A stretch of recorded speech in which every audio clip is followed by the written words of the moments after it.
Bismillahirrahmanirrahim. Assalamu alaikum. Grade 7.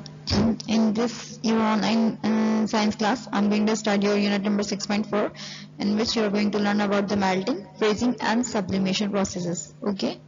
In this unit, you will learn about the conversion of the solid to the liquid, the melting point, and the conversion of liquid to solid, and the process of sublimation. The changing of the form from the solid to the liquid is known as the melting. And when the solid melts, the particles start to move out of the regular pattern, and the particles arrangement changes all the time. The particles touch each other when the substance is in both in its solid and the liquid state. Here in this diagram we can see during melting the solid particles, the movement of the particles change, and the arrangement also changes. Okay. So the melting point can be defined as the temperature at which the material changes from the solid to the liquid state.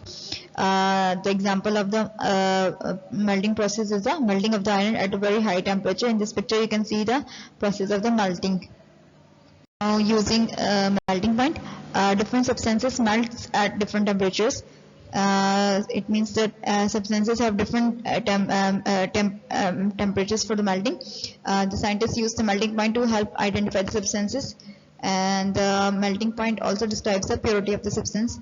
That means if the substance has a very sharp melting point, it means that the substance is pure, and if the substance has not a sharp melting point, so it means it is a mixture of the substance. So there is a range of temperature of range of melting of temperatures for different substances. Okay.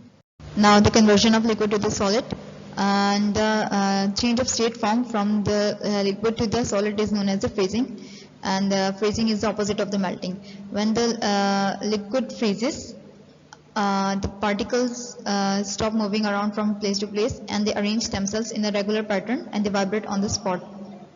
And every substance has its own freezing point. The freezing point of a pure substance is same as its melting point. For example, the freezing point of the water is 0 degrees centigrade, and the melting point of the water is also 0 degrees centigrade. In this picture you can see the melting of a butter.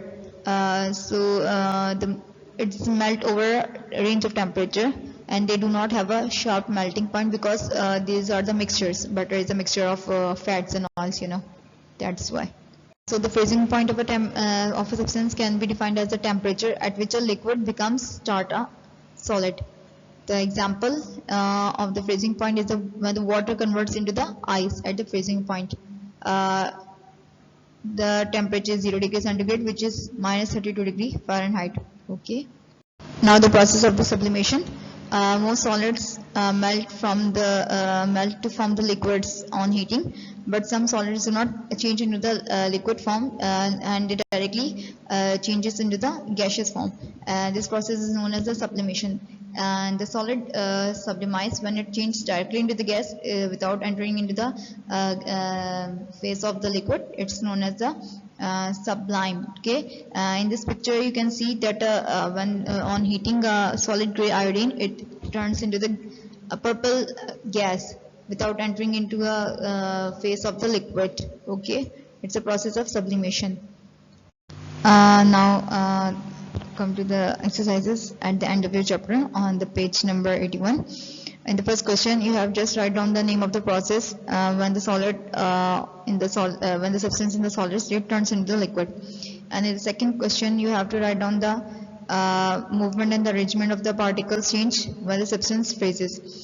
And in the last question, you have to write down how you can find the solid, whether it is in the pure form or is in the mixture form. Okay, through which process you can find the given substance is a pure mixture. From your skill book, page number 35, you have to complete the following exercises. In the first question, you just have to tick mark the options to complete your statement. Okay, and these are just the forms, states of the forms and the processes. You have to just choose the correct one. And in the second question, with the help of the graph, you have to just point out or mark the temperatures against each statement. In the question number 2, the for statement A, you have to mark the temperature at which the particles start moving and this vibrating on the spot. Okay, and in the B of the second question, you have to write at which temperature water is in the solid state, and in the last one, C of the question number 2, you have to write at which temperature the water is in the liquid state. Now come to the question number 3. Here the bar chart is given for the question number 3. From this bar chart, you have to complete your exercise, your question number 3. In the first question, you have to just write down the name of the substance with the lowest melting point, and in the second one, you have to write the name of the substances in the order of the increasing melting points. Okay, and in the last one, you have to just write down the name of the substance which melts at 1050 degrees centigrade. Okay, just write down the name of that substance. Complete this question number 3 with the help of this bar chart. Now come to the question number 4. Here the table is given on right of this question. From this table, you have to complete this exercise, this question. Sorry. Okay. For the A part of the question number 4, you have to just write down the name of the substance which has the highest melting point. Okay, with the help of this table, you can just mention the name of this substance. Okay, and the second part, A2 of the question number 4, you have to just write down the name of the substance which has the highest boiling point. Okay, and skip this B, C and D. It's not necessary. Your exercise on the skill book, page number 35, would be completed. Okay, it's so easy for you. Okay, thank you students for your attention. Now your unit number 6.4 has been completed. After completing all your exercises, please go through your whole unit and learn this unit. Please learn your units one by one, so you don't find any difficulty in learning your topics. So learn your whole chapter one by one. Okay, means unit by unit. Okay, thank you students, take care of yourself. Allah Hafiz.